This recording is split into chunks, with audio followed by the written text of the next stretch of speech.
1.25 से 1 लड़ाऊं, तब गोविंद सिंह नाम कहाऊं। हिंदुस्तान की रगों में दौड़ने वाला यह जज्बा कई बार प्रत्यक्ष दिखा है। 1962 की जंग में चीन के सामने हिमालय से अडिग खड़ा रहने वाले गढ़वाल राइफल के जवान राइफलमैन जसवंत सिंह की दास्तान आज भी अमर जवान ज्योति की लौ बनकर जिंदा है।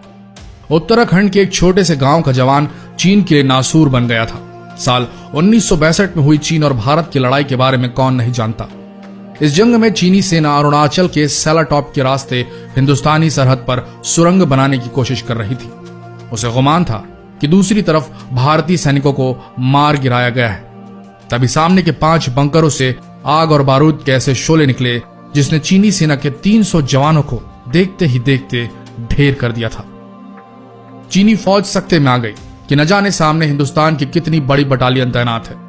72 घंटों के लंबे सिलसिले के बाद धमाकों का शोर थम गया। आगे बढ़े चीनी सैनिक यह देखकर हैरान हो गए कि सामने घायल पड़े बस एक फौजी ने सारी चीनी जमात की कमर तोड़ दी थी। वह शख्स था 1 मैन आर्मी गढ़वाल राइफल की डेल्टा कंपनी का राइफलमैन जसवंत सिंह रावत।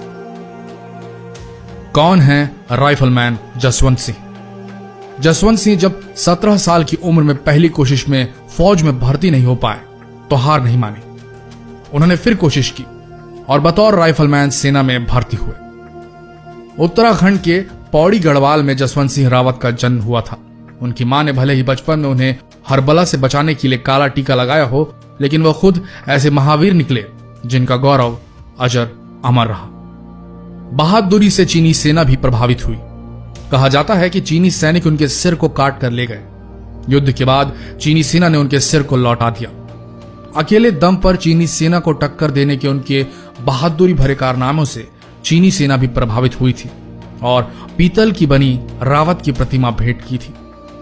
कुछ कहानियों में यह कहा जाता है कि जसवंत सिंह रावत ने खुद को गोली नहीं मारी थी, बल्कि चीनी सैनिकों ने उनको पकड़ लिया था और फांसी दे दी थी। लेकिन तभी भारतीय सेना ने धावा बोलकर चीन को खदेड़ दिया।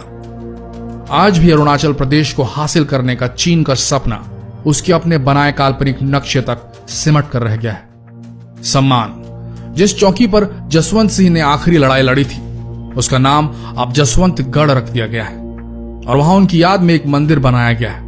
मंदिर में उनसे जुड़ी चीजों को आज भी सुरक्षित रखा गया है। 5 सैनिकों को उनके कमरे की देखरेख के लिए तैनात किया गया है। वे 5 सैनिक रात को उनका बिस्तर करते हैं, वर्दी प्रेस करते हैं और जूतों की पॉलिश तक करते हैं। सैनिक सुबह के 4:30 बजे उनके लिए बेड टी, 9 बजे नाश्ता और शाम में 7 बजे खाना कमरे में रख देते हैं। मरने के बाद भी प्रमोशन और छुट्टी। उनको मृत्यु के बाद भी प्रमोशन मिलता है। राइफलमैन के पद से वह प्रमोशन पाकर मेजर जनरल बन गए हैं। उनकी ओर से उनके घर के लोग छुट्टी का आवेदन देते हैं और छुट्टी मिलने पर सेना के जवान पूरे सैन्य सम्मान के साथ उनके चित्र को उनके पैतृक गांव ले जाते हैं। छुट्टी समाप्त होने पर उनके चित्र को वापस जसवंतगढ़ ले जाया जाता है। अब भी करते हैं सीमा की रक्षा। सेना के जवानों का मानना है कि अब भी जसवंत सिंह की आत्मा चौकी की रक्षा करती है। उन लोगों का कहना है कि वो भारतीय सैनिकों का भी मार्गदर्शन करते हैं।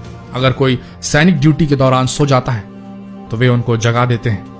उनके नाम के आगे शहीद नहीं लगाया जाता और यह माना जाता है कि वह ड्यूटी पर है। माना जाता है कि हिंदुस्तानी फौज का यह जवान आज भी सरहद पर तैनात है। उसके नाम के आगे स्वर्गीय नहीं लिखा जाता। सरहद पर उनका मंदिर है जहां उनके साजो सामान के साथ उनकी यूनिफॉर्म का खास ख्याल रखा जाता है। यह माना जाता है कि वीर जसवंत सिंह आज भी हिंदुस्तानी सरहदों की सरपरस्ती में तैनात है। आशा करते हैं यह सच्ची कहानी राइफलमैन जसवंत सिंह की आप लोगों के अंदर इंस्पिरेशन की एक आग जलाने में कामयाब हुई होगी।